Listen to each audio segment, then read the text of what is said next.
Thank you so much, and you're welcome to this session, Judging in the Digital Age, Cybersecurity and Digital Evidence. And we are on channel 5. If you would take your equipment and turn it on, put on channel 5. Today we have a number of speakers from various jurisdictions in terms of our IGF, segments. And can I have the slide, please? Thank you. My name is Dr. Naza Nicholas Kirama from Tanzania. I work with Internet Society Tanzania chapter, and I also doubles up as the coordinator for the Tanzania Internet Governance Forum. And today we are going to have a very good session on judging in the digital age, cybersecurity, and digital evidence. And why are we here? We are here because courts globally are now digital ecosystems, and evidence records and even hearings actually exist online. Digital evidence is central to modern cases, mobile data, emails, metadata, surveillance footage, blockchain logs, AI-generated content. We have things like cyber attacks on court infrastructure that can threaten the integrity, data integrity, and access to justice. In that case, we are talking about that judges must navigate evolving tech, complex data, and across border legal dilemmas.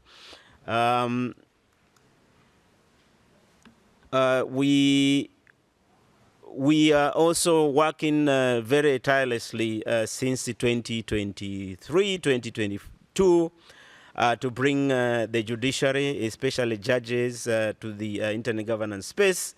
And it started in 2023 in Japan. We had a session called Judges on Digital Rights Online. And the goal is to break the silos, to link judiciary with the cybersecurity experts, technologists, and policymakers, and not forgetting the regular internet users. This session builds on the momentum by creating a permanent platform for dialogue and exchange. We are not just talking tech, we are reshaping the judicial culture for the digital age. The digital evidence and cyber threats, you will find that there are so many things that are at stake. For example, the admissibility and authenticity. How do we verify tamper-prone digital files across different legal systems? That is question number one. The issue of chain of custody. What are the standards to ensure digital evidence will remain untainted? That is question number two. Cybersecurity in courts, from ransomware to data breaches. How do we protect institutions? That is question number three. AI and justice. Can we trust machines, machine learning in evidence analysis or sentencing? Question number four. Training gaps. Judges need continuous specialized training to keep up with emerging tech and things like AI. The next slide is about our vision. We need to continue to be resilient, digitally literate, to have those in the judicial system. We need to build legal harmonization across jurisdictions to handle digital evidence uniformly. Share best practices from diverse legal systems, civil, common, and hybrid traditions, and also develop capacity building programs cyber law, data protection, digital forensic, and AI literacy. Also, we foster collaboration between judiciary, civil society, tech developers, and also empower courts not just to catch up, but lead in shaping responsible digital justice. With that introduction, now I take this whole burden to the Honorable Dr. Eliamani Laltaika from the High Court of Tanzania. And the issue of the whole of this that I've been able to talk about. Honorable Eliamani, as a sitting judge of High Court in Tanzania, how are your courts currently addressing challenges related to admissibility of digital evidence, especially when such evidence originates from outside your jurisdiction or lacks clear standard for authentication? Thank you very much, Dr. Naza. First and foremost, my appreciation to the IGF Secretariat for their willingness and the continuous support to engage the judiciary in this very important part of the 21st century legal process. Before I answer your question, Dr. Nazar, I would like to kind of unpack some of these concepts. And from a legal point of view, cybersecurity, these are processes, legal, policy, economic, social, and even diplomatic processes to keep the cyberspace safe for all users, including children, people with disability, and across regions. So that is the whole concept of cybersecurity, is to ensure that the cyberspace is safe for all of us to use.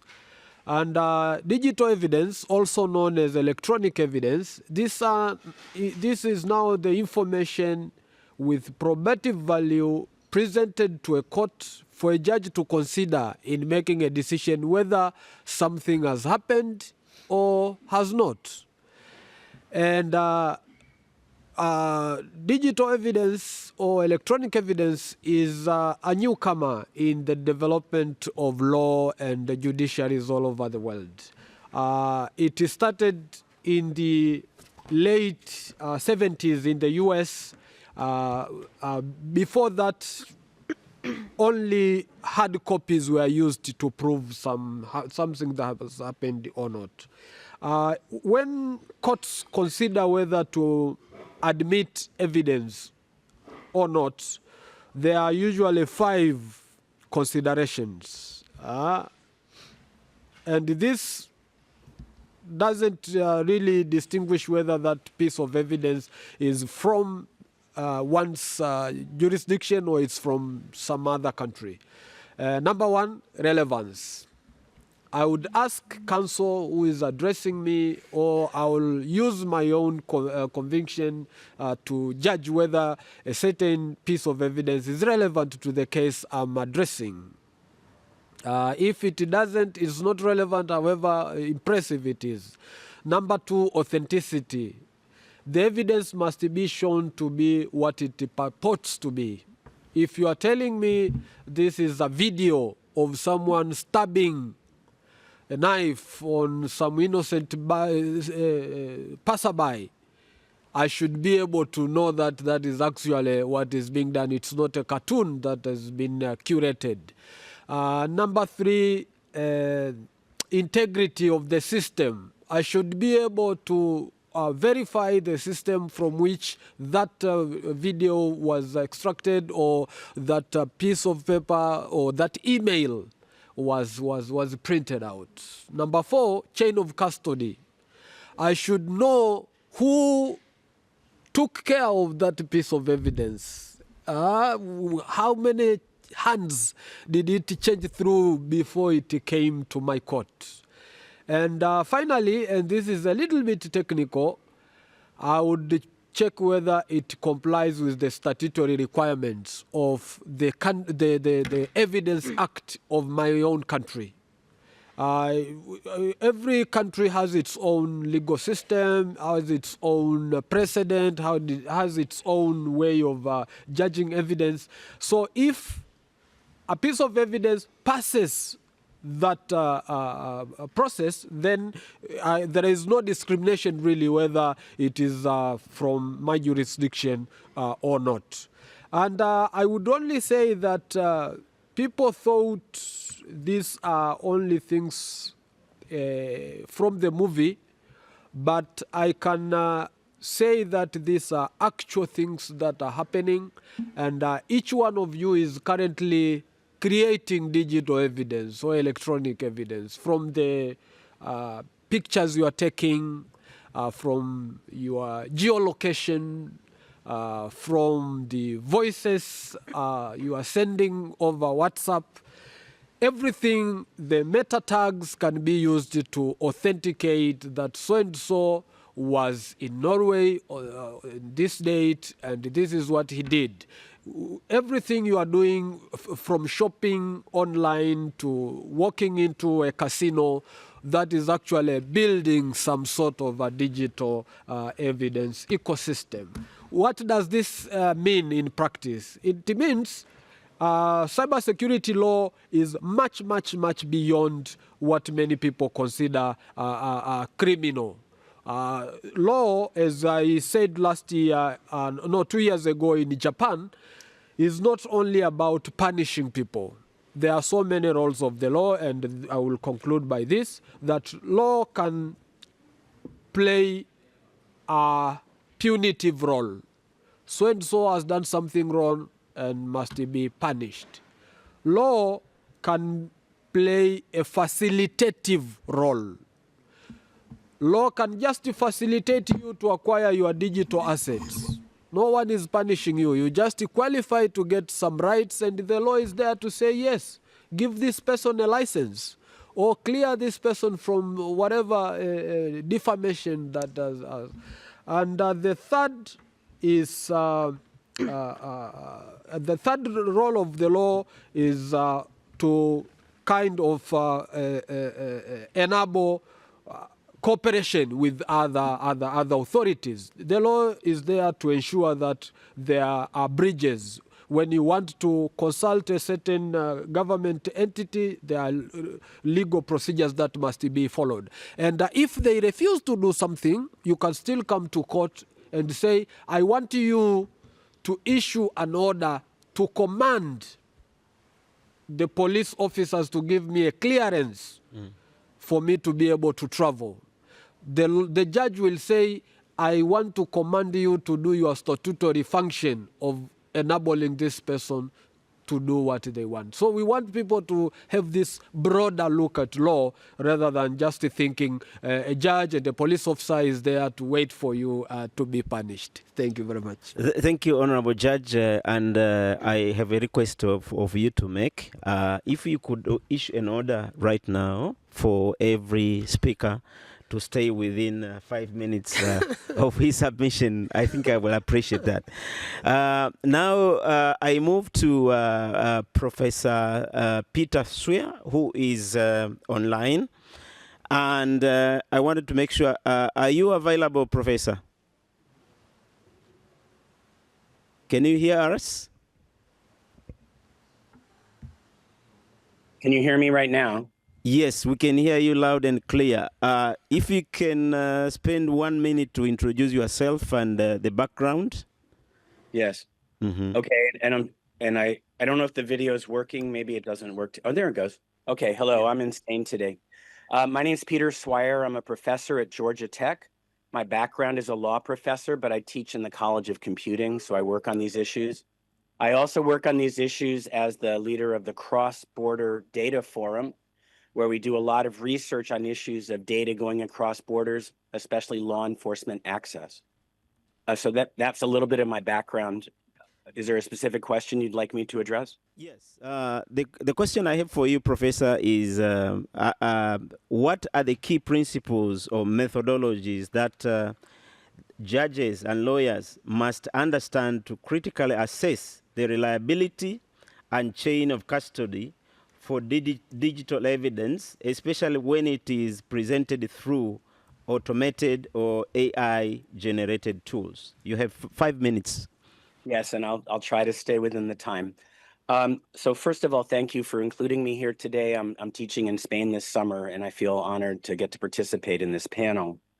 I will turn to your question with just a little bit of background first, because we have resources at the Cross-Border Data Forum that talks about issues of government access to data across borders, such as the Budapest Convention and how to compare it to the new UN Cybercrime Convention. So we have a very recent study on the Cross-Border Data Forum about this. We've also written about how regional conventions, such as in Africa, might be useful for having governments get access to law enforcement requests that exist in other countries, because without that access, the United States has a blocking statute, and it's hard to get the content of email communications for the judges.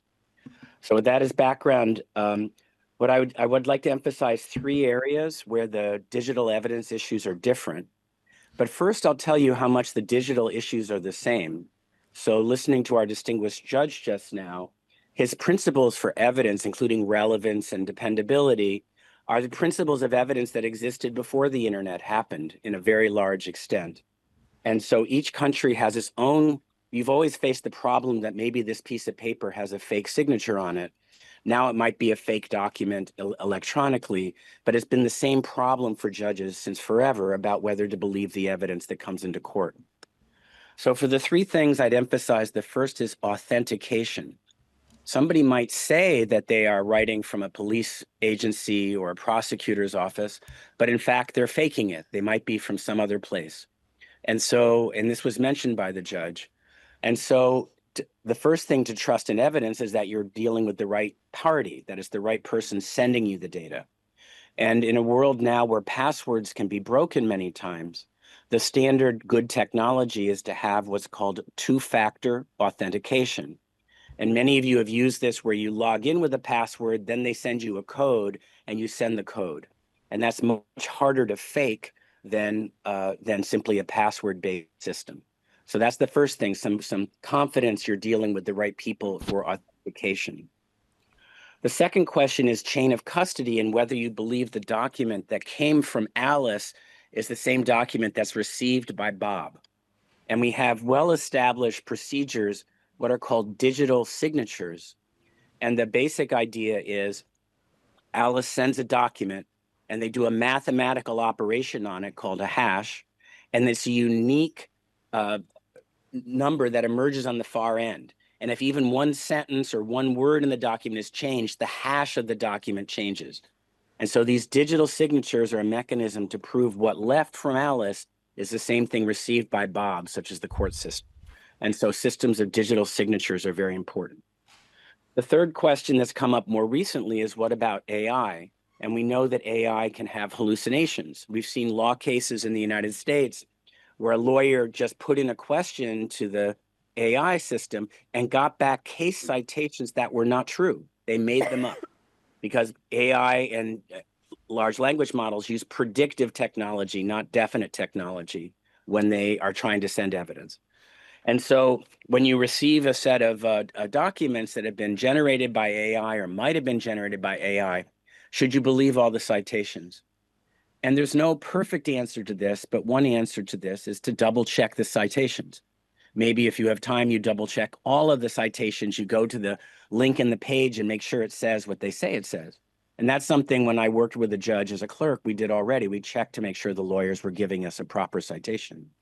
But if there's too many citations to check in this way, maybe you do a sample, maybe you try 10 or you try 50 or whatever the number is, and start to see whether you have any fake citations come in. So I think what I'm emphasizing for today is, in many ways, the problems are the same judges have had since forever, but we have to be sure about authentication. Is this really the person? We have to have some assurances on chain of custody and authenticity, and that's digital signatures. And we have to worry about hallucinations in AI, and that means checking the sources because otherwise it might be a fake citation that you don't trust.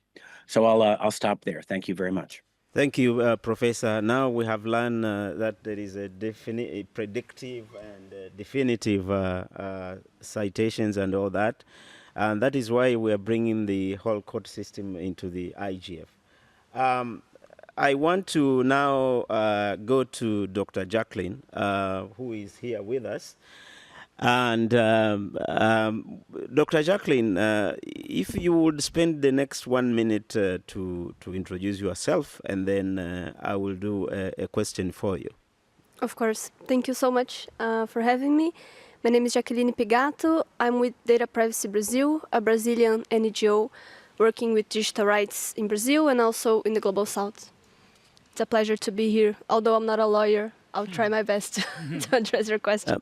Thank you so much, because we are a multi-stakeholder-driven body of the United Nations, the IGF.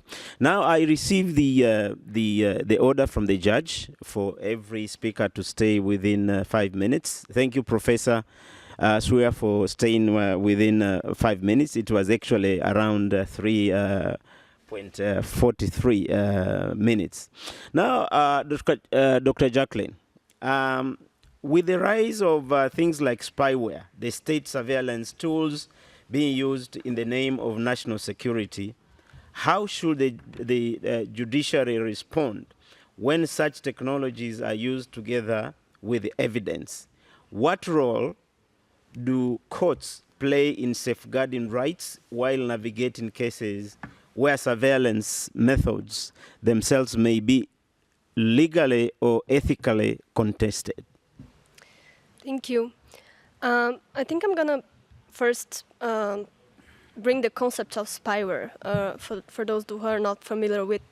But I think most of us know by now that spyware refers to surveillance technologies used to secretly extract data from personal devices and networks, often without the user's knowledge and with minimal legal oversight. So, while presented as legitimate tools in the context of national security or law enforcement, these tools are increasingly being used in ways that erode democratic institutions and legal protections. So, their undetectable nature means that violations often occur in the shadows, beyond the reach of public scrutiny or legal remedy. And as highlighted by one of our projects in Data Privacy Brazil, the Digital Defense Initiative, spyware not only violates privacy, it undermines judicial integrity, due process, and the separation of powers. So in Brazil, we have the Abim Paralela case that I think exemplifies this threat. First Mile, a spyware tool, was deployed by intelligence officials to surveil targets that ranged from activists to Supreme Court justices themselves. So it is a paradigmatic case that stresses the most salient features of this type of surveillance. But it's only one example in a broader context of lack of oversight. This incident reveals a structural problem. When surveillance happens outside transparent legal frameworks, courts are sidelined and unable to guarantee fundamental rights they are tasked to protect. And in the Brazilian context of use of spyware by the state, there is a Supreme Court case pending in which the regulatory gap that allows for the current state of things is being challenged as unconstitutional. In this case, we argued that the use of different spyware for surveillance by the state should be ruled unconstitutional, since even in possible legitimate context of criminal persecution and law enforcement, the nature of how they work and their affordances move way beyond traditional investigative methods, such as telephonic interceptions, taking advantage of vulnerabilities found in other platforms and networks, and resulting in a level of intrusion that is difficult to justify under democratic parameters.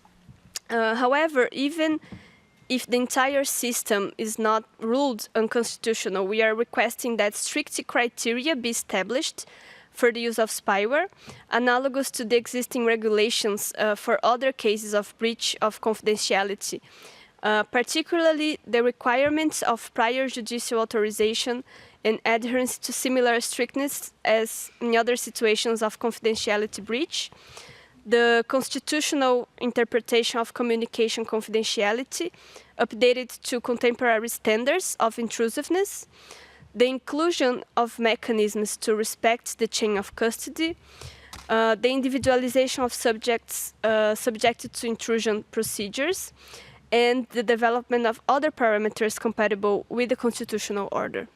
So I'll stop here now. Thank you. Thank you, Dr. Jacqueline. That was very informative, and I'm very glad that you could do this submission. Now I go to Advocate Umar Khan from Pakistan. If you can introduce yourself first. Thank you so much, Dr. Nazar. Thank you so much, IGF, and the new trek into this IGF somehow, following from the last two IGF. This is Umar Khan from Pakistan. I'm basically a high court lawyer and working on the digital rights, dealing cyber cases in Pakistan, which is a bit new thing in Pakistan. Onward, we are having our first national law from 2016, Prevention of Electronics Crime Act. So this is from my side. Yeah, Dr. Nazar. Thank you so much, Umar Khan, advocate of the High Court in Pakistan. Given that you have a vast experience as a digital rights and defense lawyer, how do you see the balance between state surveillance for cybersecurity and the individual's right to fair trial, particularly when digital forensics are used to prosecute cybercrime? Yeah, very important question. And I think there are two questions within one question: digital forensics and digital surveillance. Basically, to execute, to prosecute a digital crime or a cyber crime, it is very much important. Digital surveillance is the same as the government or the state is looking after the general public. So in the digital world, when the world is become a globe, on just one click, there are certain issues related to the people, general masses, are also arising at the same time. So I believe that surveillance is a key. Without that, you cannot go with the internet. Everybody will be doing their own job. Everybody can do a crime. So surveillance is just to monitor, track, and collect data. But the main thing is the key, the balance, that how they keep the balance, look into to the principle of legality, professionality, and with that, the transparency. That if the surveillance they are doing, the state agencies are doing, whether it is protecting the rights of the people, along with that, is this not violating the right to privacy, right to dignity, which are the constitutional rights given to the humans, to the citizens by the law, by the constitution, or by the Universal Declaration of Human Rights.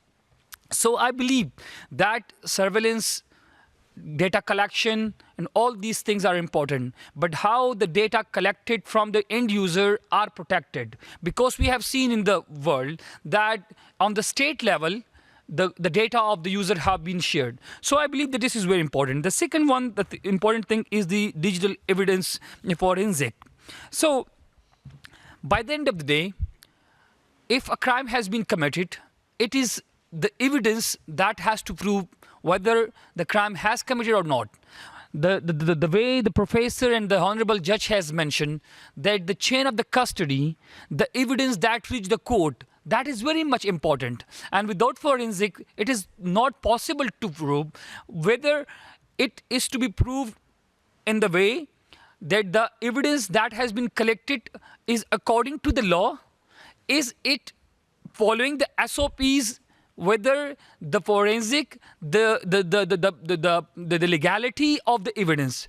So I believe that whenever it is happening, you are prosecuting a crime, you are collecting evidence, it has to follow the standard of a digital forensic in a way that it has been proved. Because forgery is very much important. is very much easy now. AI has become a tool that can create hurdles for the people. So it is the state that should ensure the standard of the digital process in the way that a crime that has committed should be prosecuted in a way that the right to a fair trial has not been violated, which is very important. This is from my side, Dr. Nazar. Thank you so much. I appreciate your intervention. And now I go to Marin Ashraf. She's a tech research policy researcher, and I would like to ask you to use the next one to introduce yourself, and that will be followed by a question. Yeah, thank you, Dr. Nasir. Hi, everyone. My name is Marin, and I am a senior research associate at IT for Change, which is an India-based not-for-profit organization working at the intersections of digital technology and social justice. So my core area of work include working on online gender-based violence and legal and policy responses to it, digital platform accountability, information integrity, and AI governance issues. Very happy to be here and to share the space with the esteemed panelist. Thank you so much, Marin. I know you are doing a fantastic job of research and informing the community. And your work experience explores the intersection of tech and governance and social justice. From a feminist, legal, and policy perspective, how can judicial systems be better equipped to handle cases of online gender-based violence and platform-related harms, especially when evidence is embedded within opaque algorithms and transnational digital ecosystems? Yes, thank you, Dr. Nasir. So to answer that question, I would like to first briefly share some insights from our research that IT for Change, the organization that I work with, undertook on judicial approaches to online gender-based violence cases and the challenge in India and the challenges that are commonly encountered in prosecuting such cases, especially the digital evidentiary issues. So online gender-based violence is typically dealt as a criminal offense in India under the General Penal Code and the Information Technology Act. And as with any criminal offense, it becomes crucial to prove the guilt of the accused person beyond reasonable doubt. And in our study, we found that in several cases of online gender-based violence, it unfortunately failed to meet the high burden of proof that is required because of difficulties in bringing in expert testimony, relying on witnesses, and ensuring the admissibility of digital evidence. So under Indian law, digital evidence will be admissible under two conditions. Either it has to be, if the original computer source in which the evidence is recorded is produced, and in which case it's a primary evidence, or if the copies of the electronic record are produced, in which case we need a certificate of authentication. And in our research study, we found that in many cases, the court tend to dismiss the digital evidence because of lack of authentication certificate. And the issue is that it's very difficult to sometimes obtain the authentication certificate, especially if the complainant doesn't have access to the computer resource, or in many cases they might have applied to obtain the certificate but it is not issued, or they may not be aware how to get the authentication certificate. So in such cases, the court tend to dismiss, of course, because of concerns of authenticity, and that means depriving a crucial piece of evidence, which might only be the single evidence in many cases, and thus depriving access to justice for the survivors. Now, another issue is that in many cases, even if the prosecution fails to even submit digital evidence, and the main barrier here comes from the lack of cooperation from the digital platforms like social media platforms in responding to requests from law enforcement agencies to provide information.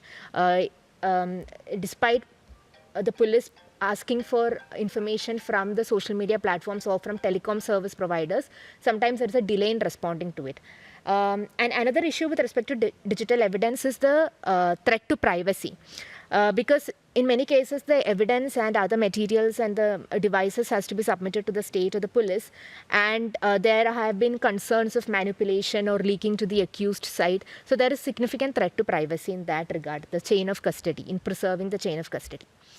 Now, apart from the digital evidentiary issues, I also wanted to touch upon one significant study, observation from our study, that is the courts, the gap in the courts' understanding of online public sphere. So in many cases, we found that sometimes courts tend to treat online violences as less serious as an offense than when a physical harm is injured, physical harm is, harm has occurred, because there's an assumption that online violence is trivial or it doesn't involve any physical injury, so it's fine. But in many cases, online violence is often accompanied with an offline crime. And in such cases, sometimes the court tend to focus more on the physical harm and ignore the online aspect of the crime. And so that's one of the main findings of our study. Similarly, in cases involving online violence, especially on digital platforms, there is a need to recognize the crucial role of platforms and the algorithms that they play in amplifying the harm that has occurred to the survivor. But sometimes the court tend to not look into the accountability of social media platforms or to issue orders in a timely manner to take down the content, because in an online space, virality sometimes amplifies the harm more than the content of the message itself. So in terms of what the, how we can better equip the You have 1 minute. Yeah, left. thank you. Thank To deal with this cases. So first of all, evidentiary rules and procedures, as the previous panelists have also said, it varies from jurisdiction to jurisdiction. But it would be good if digital evidences are not dismissed merely on procedural grounds, and if the court can use its inherent power to issue orders to summon evidence or to direct the competent person to issue the authentication certificate. So yeah, it's necessary that the court recognizes the challenges and enable the admission of digital evidence. And in OGBV cases, that's online gender-based violence cases, court should also look into the accountability of platforms for harmful content. This includes assessing the extent of their role in perpetuating the offense in question or issuing suitable orders to take down the content. And finally, it is very important to recognize the online public sphere and to go beyond the traditional understanding of harm that is focused only on visible or physical injury. Yeah, that's it. Thank you. Sorry. Thank you, Marin, for a very elaborative work that you are doing. And I also have one apology from Honorable Justice Afi Kudomor from the High Court of Ghana. She was to join us online, but she got an emergency at the last minute and she could not be able to join. So apology from Honorable Justice Afi Kudomo from the High Court of Ghana. Professor, are you still online? Professor Peter Swear? Yes, I am. I just had to unmute. Yes. I have a follow-up question for you. If you were to think the whole of these issues, and if you were to come up with one red flag judges should look for a digital forensic report, what would that be? Well, I hadn't prepared that question. Yes. I thought you might ask of one piece of advice to judicial systems that they would do. Yes. And I want to mention the problem of ransomware, which is the possibility that a bad actor will try to lock up the files of a court system so that the judges and the courts lose access to the files. And when I teach my cybersecurity class, I say to people, for ransomware, the most important thing is to have some offline backups of your records, if at all possible. And you also have to protect your backup system from attack because the bad guys try to get into your backup system. We've seen a lot of, in the United States, state and local governments get hit with these attacks. We've seen court systems get hit with these ransomware attacks. And having a good backup where you can go back and get everything the way it was yesterday, that's a huge help if you're able to have that kind of technical backup in place. You asked about red flags. I think the thing I would worry about is whether somebody on the other end of the line is really who they say they are, right? We know in our personal lives that we think we might be talking to somebody on social media and it's somebody else. And so finding some way to have a channel to communicate with them and a second channel to make sure they are who they really say they are, that kind of two-factor thing is important, because otherwise you might be getting evidence from somebody who's not even the right person. Thank you, Professor. Now I go to Dr. Jacqueline. I know you are not a lawyer, but we are all, in some way or somehow will be ending up in court. So, what would be your suggestion or recommendations on spyware? If you could spend like 1 minute to respond to that. Sure. Thank you for the question. We have in our project, Data Privacy Brazil, we are developing some key recommendations on the research. And just to also clarify that I spoke about the Brazilian case, but this is not a exclusive of Brazil. We have cases in Colombia. We have a very important precedent in the US with the Pegasus and the ruling ordering in damages to Meta. But yeah, let me say some recommendations we are working on in terms of, I think we have 4 recommendations, key recommendations, I would say. The first one is to develop technical and legal standards for the digital chain of custody, including metadata preservation, access logs, authentication layers, and independent audit trails. The second one would be train judges and legal professionals in cybersecurity, digital forensics, and especially data protection. The digital knowledge gap within our courts is a risk we can no longer afford in this scenario. The third recommendation would be to equip courts with cybersecurity protocols and contingency plans to strengthen institutional resilience against cyber threats, including unauthorized access to judicial data. And last but not least, of course, promote multi-stakeholder dialogue among courts, technologists, civil society, and policymakers. I think judicial systems must evolve collaboratively to meet these realities we are talking about here. So, thank you. Thank you so much. Marin,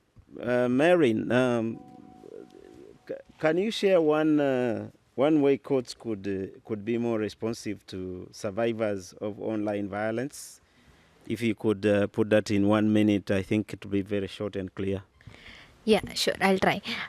So I think one of the important ways, as I said in my previous intervention, that it's very important to understand the online public sphere itself and how the unique vulnerabilities that people face in the online sphere, especially also the role of the platforms and the algorithms in amplifying the harms. Secondly, it would be it's really important for the courts to uphold the right to privacy of the survivors in cases of online gender-based violence and take a more holistic understanding of privacy as comprising both informational, physical, and decisional agencies.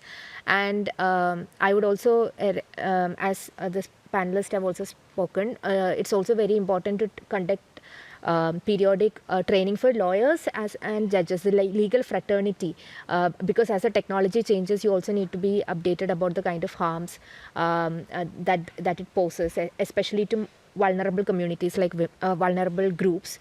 And so, yeah, and for instance, our organization has developed a resource guide for judges on how they can use the existing laws to successfully prosecute online gender-based violence cases and by respecting the rights of the survivors. So yeah. Thank you. Thank you, Marin, for your...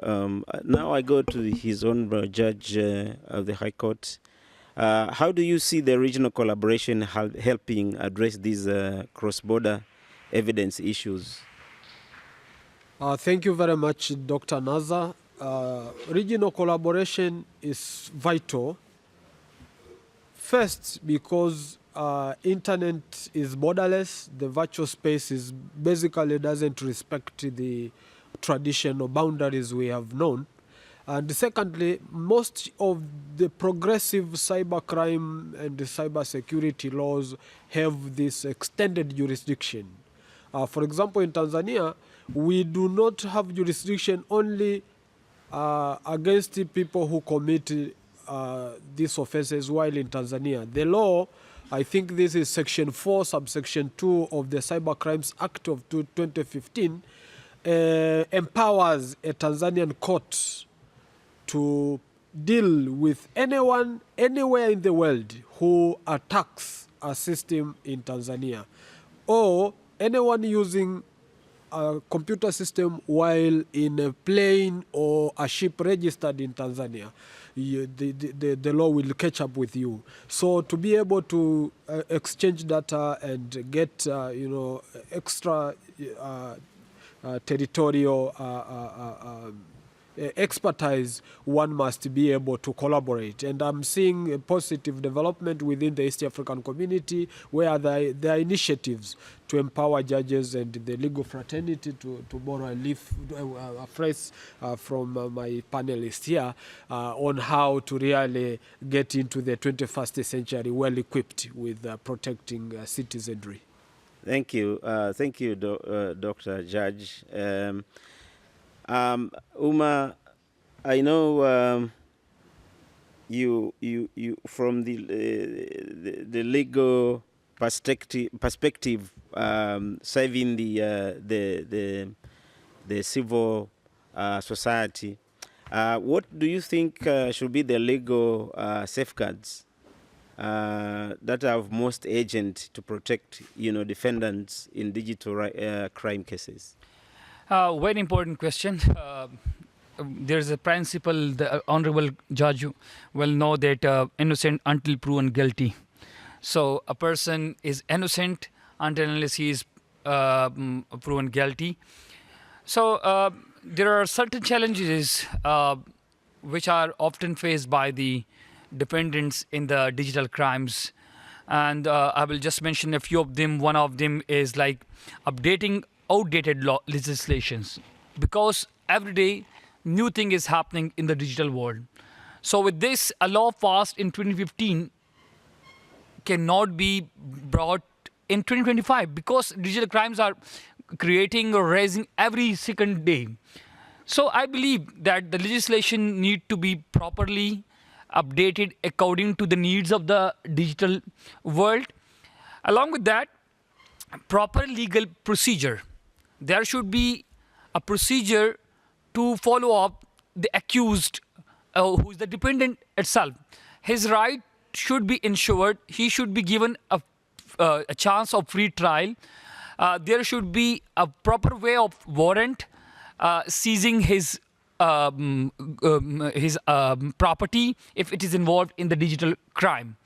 Like in Pakistan, unfortunately, I will mention that if somebody has done a digital crime, so the agency which is responsible for handling the digital crime will rush. They don't look up to you as a citizen. So I believe that it's very important to ensure the defendant protection. One more which is very important is the judges of the training to understand the digital forensics and the cyber laws. Like I'm mentioning that in the whole district Peshawar, which is the capital of my province, there are 1 or 2 judges who are handling the cases of cybercrime.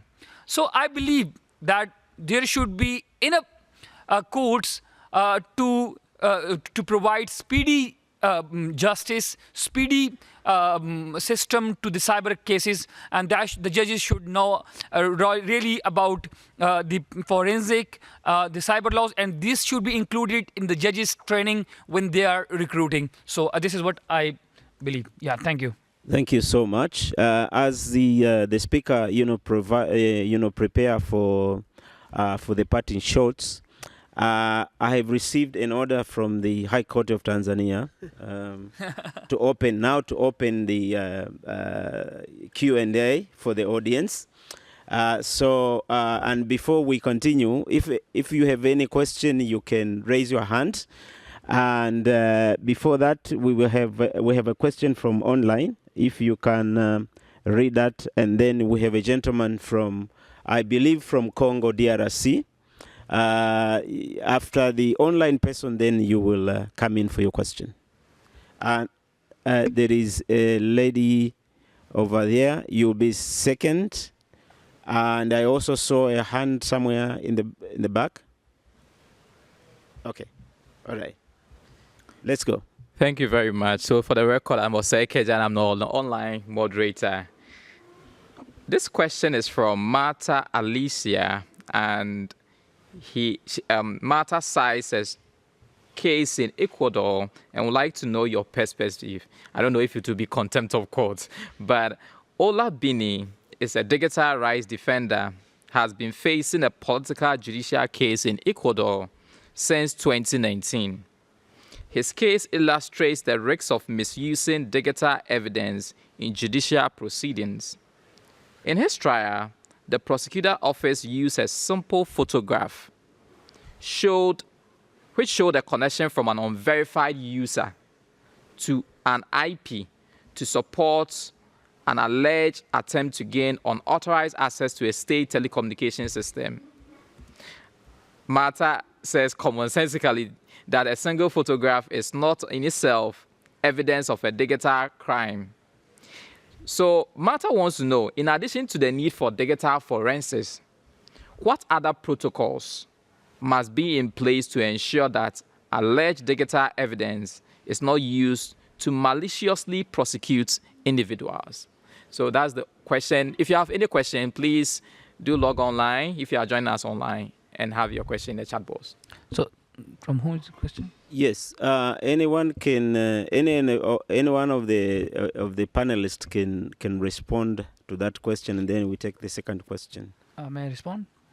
Yeah, you can. Honorable Judge, you can. I think we are usually not allowed to talk about any case that is currently in court, and we will refrain from doing so.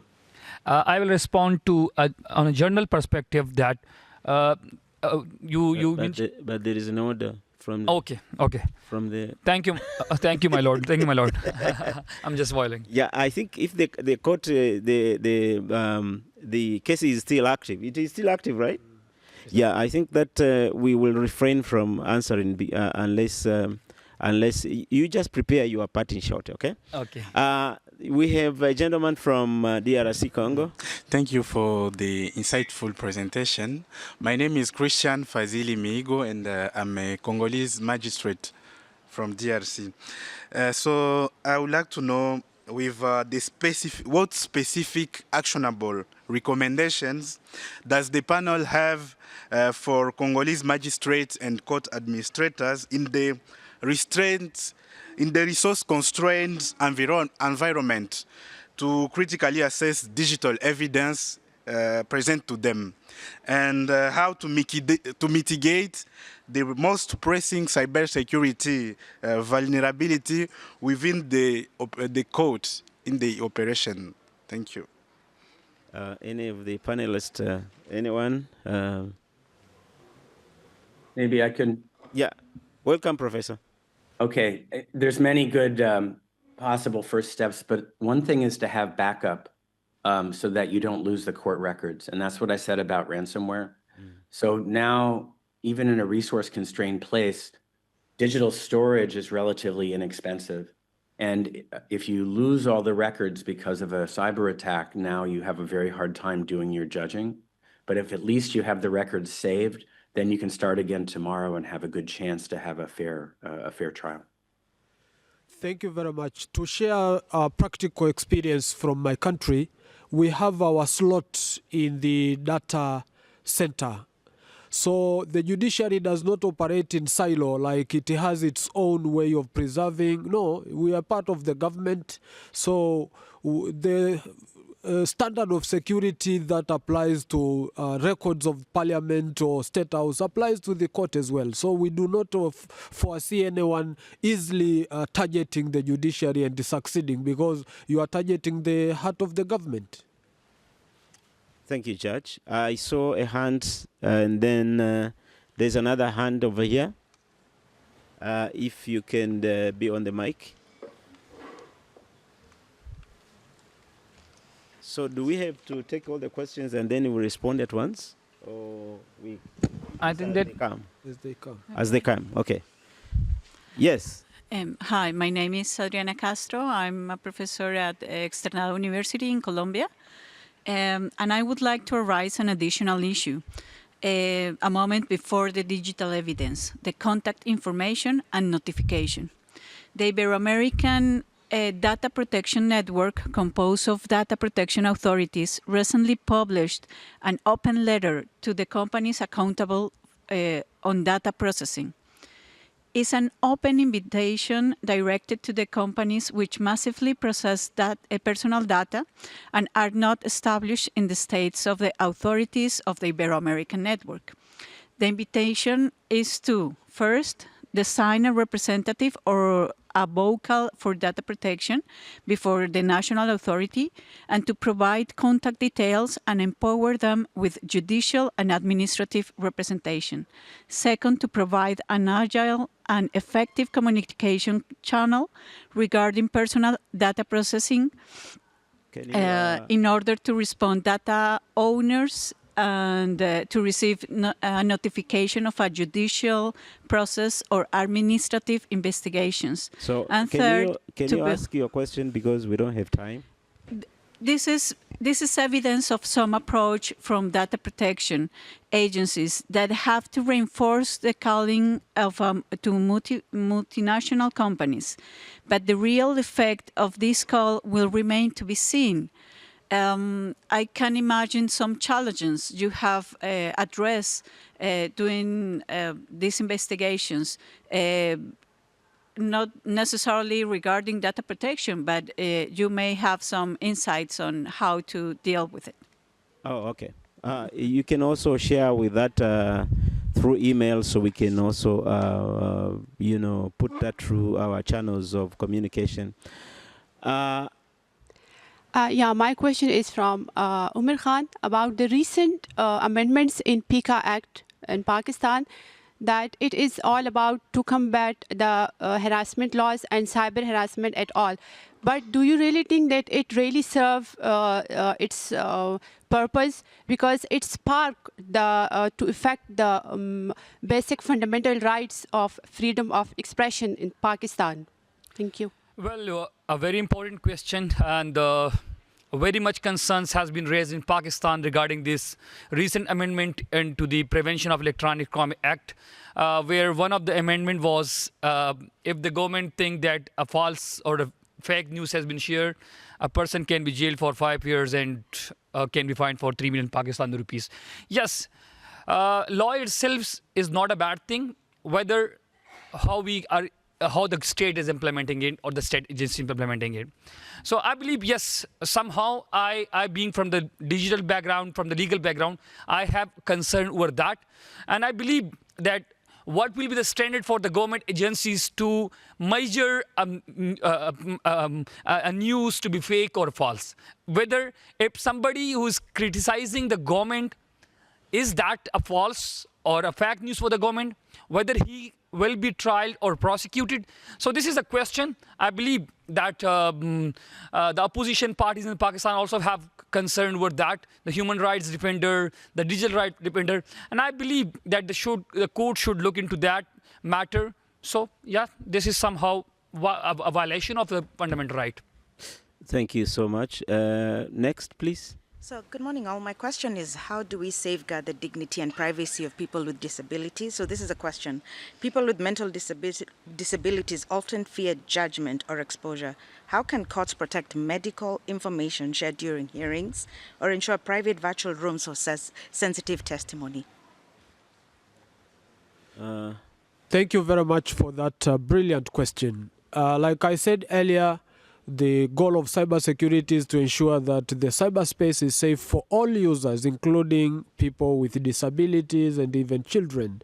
And with progressive data protection laws, there are ways that judges are instructed to ensure in-camera hearing. So I do not have to go into the open court for a sensitive case involving someone who wants to protect their privacy. And also there are mechanisms to anonymize any information to make sure that no real names are used and still arrive to justice but without unnecessary exposure. So everyone is catered for.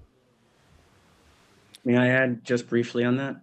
Yes, go ahead, Professor. So in the United States, we have a law about medical privacy that's called HIPAA, and which I worked on when we created it. And it has a mechanism for what they call qualified protective orders. So one possibility is only the judge looks at the evidence, the sensitive evidence in camera, just the judge. Another possibility is they close the courtroom just for the medical information so that both parties see it. And both of those are allowed by the judge to create a protective order around this very sensitive information. So there's a model for that you can find easily online if you look for it for qualified protective orders. Thank you so much. I see. I don't see. Is there any question from online? Okay. Thank you so much. And now I go to. Is there anybody? No, there was a lady who asked a question. There was a lady who asked a question, I think. That was not responded. I just wanted to say a sentence or two from the lady, a professor from Colombia. There are current ongoing UN mechanisms to ensure that country laws are not too restrictive.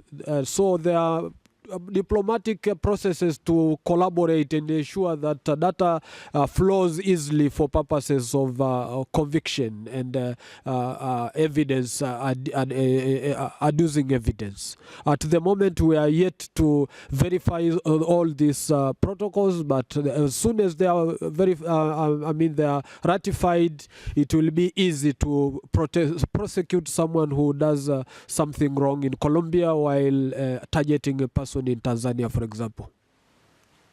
Thank you, Honorable Judge. Now we move to the parting shot. I will begin with Dr. Jacqueline. Today we have participated in this judging in the digital era, cybersecurity and digital evidence. If you look at the way you have interacted with the audience, the questions that they have brought to the panelists, what will be your parting shot today? I think, and I'm going back to Brazil because it's the context that I know. In Brazil, we have the right to data protection as a constitutional right. This happened in 2022, and I think it was a great victory. We also have a comprehensive general data protection law we call LGPD that is in place, also with an independent data protection authority. But we still don't have a criminal data protection framework.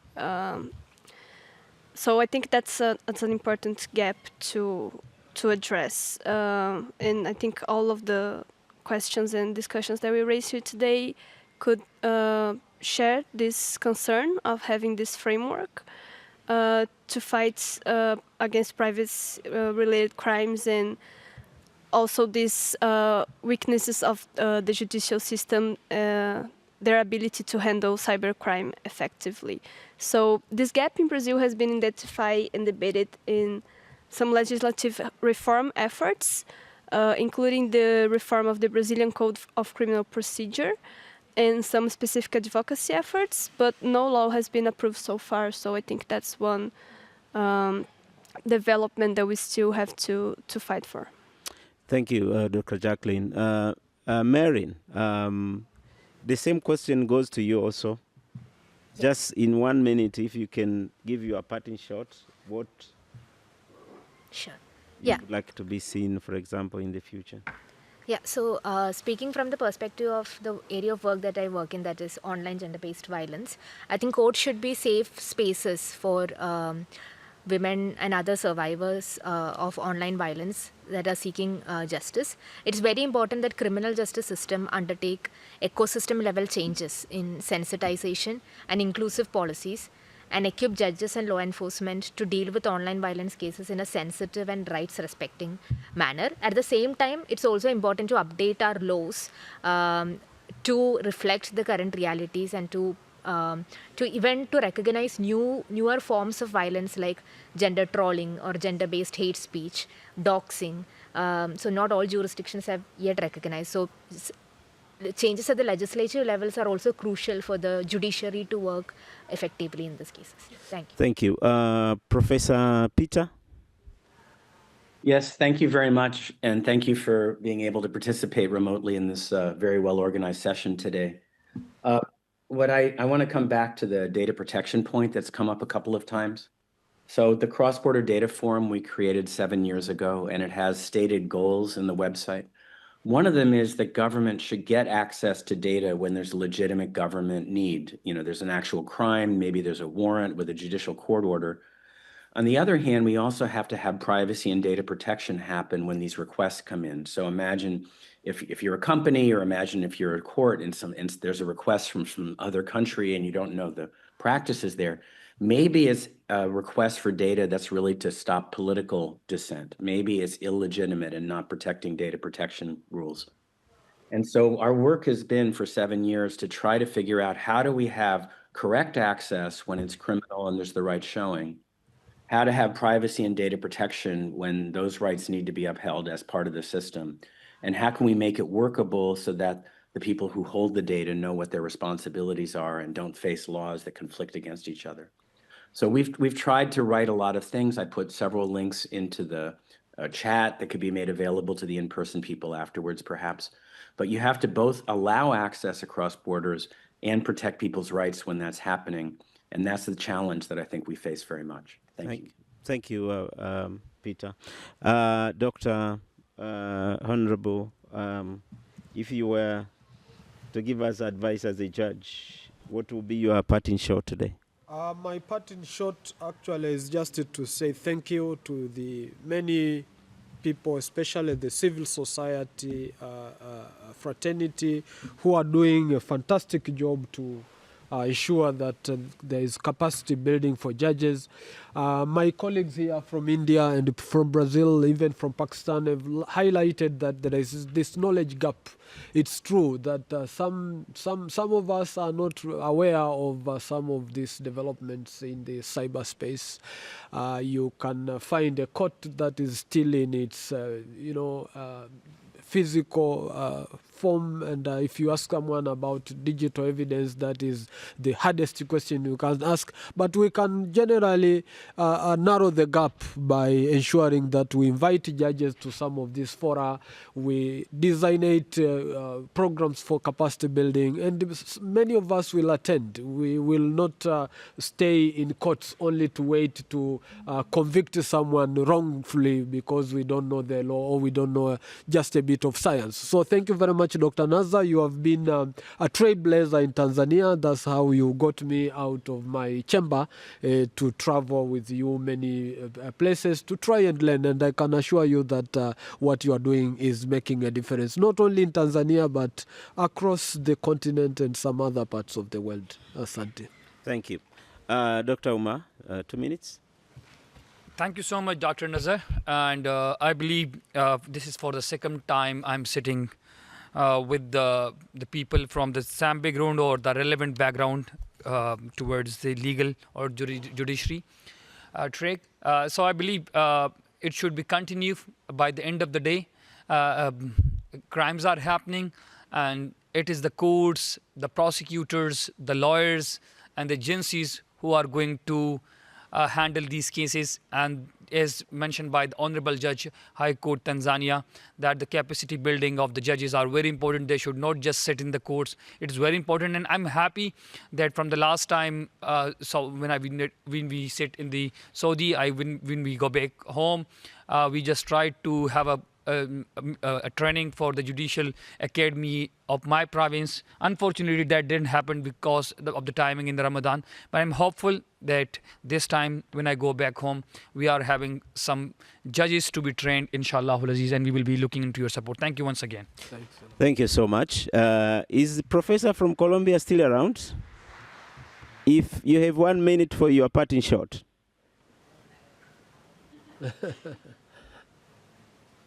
If you have anything to say, 1 minute.